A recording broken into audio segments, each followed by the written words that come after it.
Welcome to రా sports. నేను మీ రమేష్ని. IPL ఇప్పుడు మ్యాచెస్ చూస్తుంటున్నాం. మ్యాచెస్లో తరచుగా ఒక టీం ఓడితే ఒక టీం గెలుస్తూ ఉంటుంది. అది సర్వసాధారణం. ఒక్కొక్క మ్యాచ్లో మంచి పర్ఫార్మెన్స్ చూపిస్తారు, ఒక్కొక్క మ్యాచ్లో అసలు పర్ఫార్మెన్స్ కనిపించదు. ఎందుకంటే అక్కడ ఉన్న పరిస్థితులు, అక్కడున్న పిచ్ సిచ్యువేషన్ బట్టి ఒక్కొక్కసారి మంచి బాల్ పడవచ్చు, అలాగే అవుట్ అయిపోవచ్చు, ఒక్కొక్కసారి జీరోకి అవుట్ అవచ్చు, ఒక్కొక్కసారి అదే బ్యాట్స్మెన్ సెంచరీ చేయవచ్చు. ఇది ప్లేయర్లలో ఉన్న సర్వసాధారణమైన పరిస్థితి. మరి అలాంటప్పుడు ఒక టీం ఓడిపోతే ఆ టీం యొక్క ఓనర్లు ఆ ప్లేయర్లను తిట్టొచ్చా?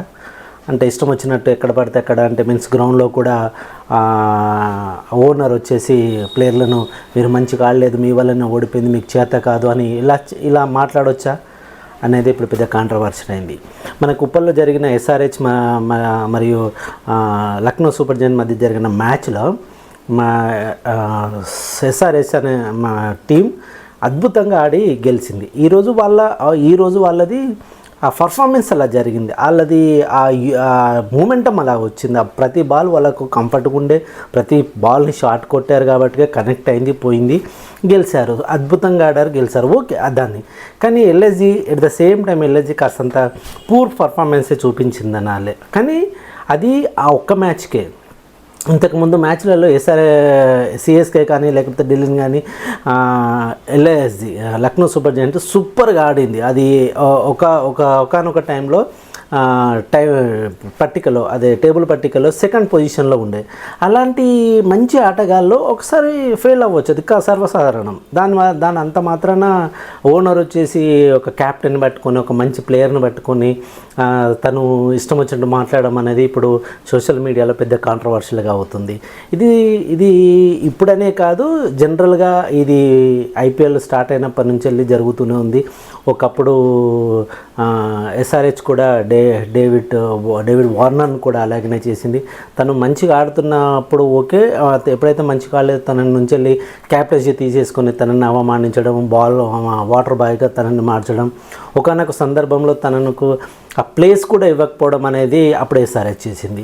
అలాగే షారుఖ్ ఖాన్ కూడా చాలాసార్లు మనకు తెలుసు కేకేఆర్ ఓడిపోయినప్పుడల్లా తను కొంత మాట అనేవాడు, వాళ్ళను తిట్టేవాడు, చేసేవాడు. అందుకోసమే ఒకసారి షారుఖ్ ఖాన్ని బ్యాన్ కూడా చేశారు గ్రౌండ్లోకి రాకుండా. అలాగే డీసీలో కూడా మనం ఈరోజు మ్యాచ్ జరిగినప్పుడు హైదరాబాద్లో ఎలా జరిగిందో అలాగనే డీసీను రాజస్థాన్ రాయల్ జరిగినప్పుడు కూడా డీసీ కెప్టెన్ కూడా అలాగే అరిసాడు, ఎప్పుడు సంజు శాంసన్ అవుట్ అయినప్పుడు.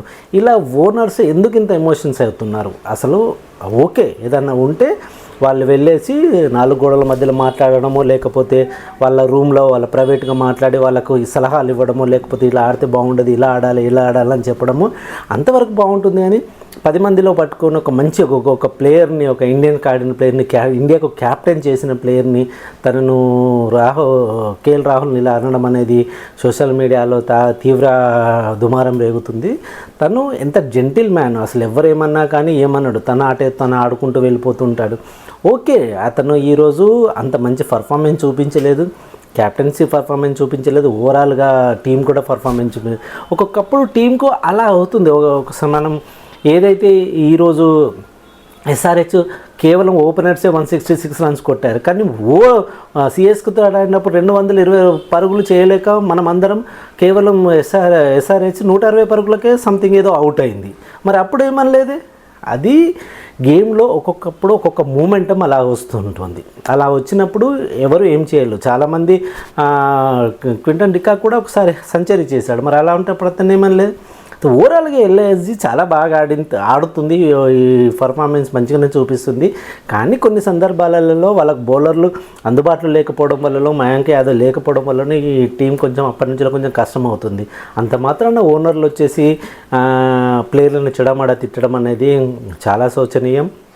ఎందుకంటే ఇలా తిట్టుకుంటూ పోతే డబ్బులు పెట్టినంత మాత్రాన ఓనర్లు వచ్చేసి ప్లేయర్లను తిట్టడం అనేది కాదు. డబ్బులు పెట్టారు ఓకే, అంత మాత్రాన ప్లేయర్లు ఓనర్లకు బానిసలు కాదు. ఎందుకంటే ఎన్నో సంవత్సరాలు కష్టపడి వాళ్ళు చెమట వచ్చి వాళ్ళ తెలివితోటి ఇంత దూరం వచ్చారు. అంత మాత్రాన ఏదో ₹1 10 కోట్లు 5 కోట్లు పెట్టి కొన్నంత మాత్రాన ఒక ప్లేయర్ని తిట్టడం అనేది అసలు సమంజసమే కాదు. ప్లేయర్లను ఎందుకు తిట్టాల్సిన అవసరం లేదు. నీకేమైనా ప్రాబ్లం ఉంటే, నీకేమైనా టీంకి పనికిరారు అనుకుంటే టీం నుంచి డిటైన్ చేయండి, లేకపోతే ఆడిపోయకండి, ఛాన్స్ ఇవ్వకండి, క్యాప్టెన్షిప్ తీసేయండి, అతన్ని కూర్చుండబెట్టండి, వేరే వాళ్ళకు పర్ఫార్మెన్స్ చేయండి. ఎవరైనా చేసేది అదే కదా. అలాంటప్పుడు నువ్వు పనికిరావు, నువ్వు చేపట్టే మ్యాచ్ ఓడిపోయింది, నువ్వు స్కోర్ కొడుతలేవు, నీ టీం బాగా ఆడతలేవు, టీం సెలెక్షన్ బాగాలేదని తనని అనడం కాదు కదా. అని ఉంటే కోచ్ మాట్లాడతాడు, క్యాప్టెన్సీ ఇద్దరు కూర్చొని ఎక్కడేం ప్రాబ్లం చేయని, ఏం జరిగింది అనేది మాట్లాడుకుని మళ్ళీ నెక్స్ట్ మ్యాచ్కు వాళ్ళు ప్రొవోక్ అయిపోయి నెక్స్ట్ మ్యాచ్కి సిద్ధంగా ఉంటారు. ఇలా తిట్టడం వల్ల ప్లేయర్స్ అందరూ ఇంకా డిమోటివేట్ అయిపోయి నెక్స్ట్ ఆడాల్సిన మ్యాచ్లో కూడా భయంగానే ఆడతారు. ఎవరేమంటారు, ఏం చేస్తారు అని చెప్పేసి ఆ ఫియర్తో ఆడడం వల్ల ఇంకాస్త వాళ్ళ పర్ఫార్మెన్స్ తగ్గే ఛాన్సెస్ ఎక్కువగా ఉంటుంది. అలాంటి ఒకవేళ ఓడిపోయింది ఓకే, ఏదైనా కానీ టీమ్ ఓనర్స్ కానీ టీమ్ కోచెస్ కానీ ప్లేయర్లకు అండగా నిలిచి ఓకే ఈసారి ఇలా జరిగింది, ఎక్కడ పొరపాటు జరిగింది, ఏం జరిగింది, మీరు దాన్ని రెక్టిఫై చేసుకోండి, నెక్స్ట్ మ్యాచ్కి మీరు సిద్ధంగా ఉండండి, ఇదే పర్ఫార్మెన్స్ కాకుండా బెస్ట్ పర్ఫార్మెన్స్ చూపించండి అని చెప్పేసి వాళ్ళు. కానీ ఇలా ఓనర్స్ వచ్చి తిట్టడం అనేది చాలా ఇది మంచి పద్ధతి కాదు. ఇది ఇండియన్ క్రికెట్కి మళ్ళీ ఇది మనం ఆటగాళ్ళకు ఇప్పుడున్న మూమెంట్లలో ఇలాంటిది అస్సలు చేయకూడదు. ఓనర్లు అయితే ఉండొచ్చు, ఓనర్లు వీలు కాకపోతే ఇంకో ఓనర్లు వస్తారు, ఓనర్లకు వీలు కాకపోతే ఇంకొక ప్లేయర్ దొరుకుతాడు, అంతే తప్ప ఒక మంచి ఎన్విరాన్మెంట్ ఉన్న స్పోర్ట్స్ స్పిరిట్ ఉన్న దాంట్లో ఇలా ప్రతి వాళ్ళు డబ్బున్న వాళ్ళు వచ్చేసి ప్లేయర్లను తిట్టడం అనేది అసలు పద్ధతి కాదు. ఇది బీసీసీఐ కానీ ఐపీఎల్ మేనేజ్మెంట్ కానీ దీని మీద ఒక యాక్షన్ తీసుకోవాలని అందరూ అంటున్నారు. మరి తీసుకుంటారా లేదా, తీసుకోకపోతే ఇలాంటి విషయాలు ఇంకా జరిగే ఛాన్సెస్ ఎక్కువ ఉన్నాయని చెప్పేసి సీనియర్ క్రికెటర్లు కూడా అంటూ ఉన్నారు. ఏదేమైనా కానీ ఓవరాల్గా ఒక ప్లేయర్ను ఓనర్ తిట్టడం అనేది అస్సలు ఊహించరాని విషయం, అసలు చేయకూడని విషయం.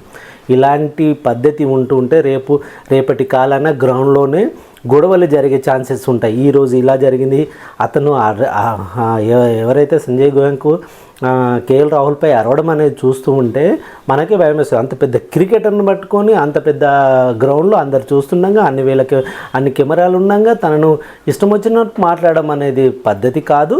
ఇది ఒక మంచి ఓనర్కు ఉండాల్సిన లక్షణాలు కాదు. చూద్దాం ఈ విషయంపై బీసీసీఐ ఏం చేస్తుంది, ఐపీఎల్ మేనేజ్మెంట్ ఏం చేస్తుంది అనేది రానున్న కాలంలో మనం తెలుసుకుందాం. Thank you very much. మీరందరూ రా స్పోర్ట్స్ చూస్తున్నందుకు. చూడడం కాదు, దయచేసి దీన్ని సబ్స్క్రైబ్ చేయండి, షేర్ చేయండి, లైక్ చేయండి.